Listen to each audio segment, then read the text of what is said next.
Hi, welcome to Durgambigai kitchen.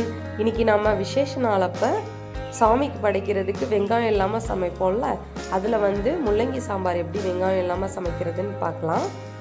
வீடியோவை skip பண்ணாமல் last வர பாருங்கள். வாங்க வீடியோக்குள்ளே போகலாம்.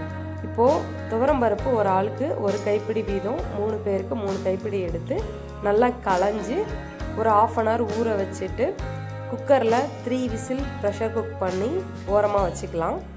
அப்புறம் ஒரு கடாயில் கொஞ்சமாக ஆயில் விட்டுக்கலாம். அப்புறம் அதில் 1 ஸ்பூன் வெந்தயம் ஆட் பண்ணி வெந்தயம் நல்லா பொரிஞ்சதுக்கப்புறம் இதோட 3 பச்சை மிளகாய் ஆட் பண்ணிக்கலாம். பச்சை மிளகாய் நான் காரம் கம்மியாக இருக்கிற மாதிரி தான் ஆட் பண்ணியிருக்கேன்.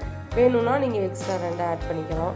இந்த பச்சை மிளகாய் நல்லா வதங்கினதுக்கப்புறம் இதோட 2 தக்காளி 2 கரெக்டான மெஷர்மெண்ட்டாக இருக்கும். இது ஒரு 50% வதங்கணும். ரொம்ப வதங்கிடக்கூடாது. ஒரு 50% வதங்கினா தான் சாம்பார் நல்லா டேஸ்ட்டாக இருக்கும். இந்த மாதிரி வதங்கினதுக்கப்புறம் கட் பண்ணி வச்சுருக்கிற முள்ளங்கி, முருங்கைக்காய், அப்புறம் என்கிட்ட ஒரே ஒரு கத்திரிக்காய் இருந்தது, அதையும் சேர்த்து ஆட் பண்ணிக்கிறேன். இது நல்லா இந்த எண்ணெயிலே நல்லா நம்ம வதக்குவோம். எண்ணெயில் வதக்கினா தான் அதோட டேஸ்ட் நல்லாயிருக்கும். எண்ணெயில் வதக்கிட்டு இது நல்லா எண்ணெயில் வதங்கின ஒரு 5 minutes வதங்கினதுக்கப்புறம் இதோட கொஞ்சமாக வாட்டர் ஆட் பண்ணி இந்த காயெல்லாம் நல்லா வேக வச்சு எடுத்துக்கலாம்.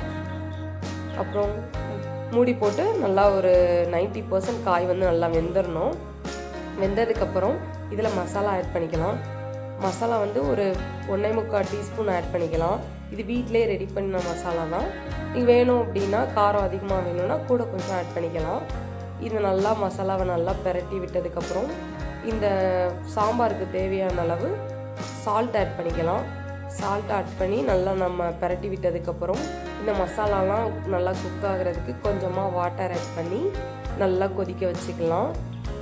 இது நல்லா கொதித்து ஒரு தட்டு போட்டு மூடி நல்லா வேக வச்சுக்கலாம். அந்த மசாலாலாம் வெந்ததுக்கப்புறம் இதில் கொஞ்சமாக புளி தண்ணி, ஒரு நெல்லிக்காய் சைஸ் சின்னதாக இருந்தால் போதும், அந்த மாதிரி கொஞ்சம் புளி தண்ணி ஆட் பண்ணி இது நல்லா கொதிச்சு வரையில் ப்ரெஷர் குக் பண்ணி வச்சுருக்கிற துவரம் பருப்பு அதையும் ஆட் பண்ணி இதுக்கு சாம்பாருக்கு தேவையான அளவு வாட்டர் எவ்வளோ வேணுமோ அவ்வளோ வாட்டர் ஆட் பண்ணி நல்லா கலந்து விட்டதுக்கப்புறம் ஒரு 5 to 10 minutes நல்லா கொதிக்க வச்சுட்டு ஒரு கேன் ஃபுல்லாக நம்ம மல்லித்தலையை நல்லா தூவி நல்லா கலந்து எடுத்துட்டு அப்புறம் ஒரு பாத்திரத்தில் இதை மாற்றி வச்சுக்கலாம்.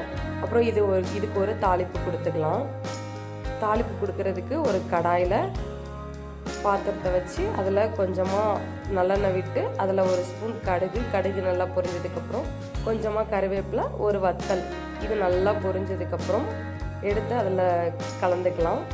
கலந்ததுக்கப்புறம் 1 ஸ்பூன் நல்லா நெய் விட்டு அது கலந்து சுட சுட சாதத்தில் பிசைஞ்சு சாப்பிட்டா அவ்வளோ நல்லாயிருக்கும். பிடிச்சிருந்தா துர்காம்பிகை கிச்சன் சேனலை சப்ஸ்கிரைப் பண்ணுங்கள். பிடிச்சிருந்தா லைக் பண்ணுங்கள், கமெண்ட் பண்ணுங்கள், ஃப்ரெண்ட்ஸ் அண்ட் ஃபேமிலிக்கு ஷேர் பண்ணுங்கள். நெக்ஸ்ட் வீடியோவில் பார்க்கலாம். பாய் பாய். தேங்க்யூ.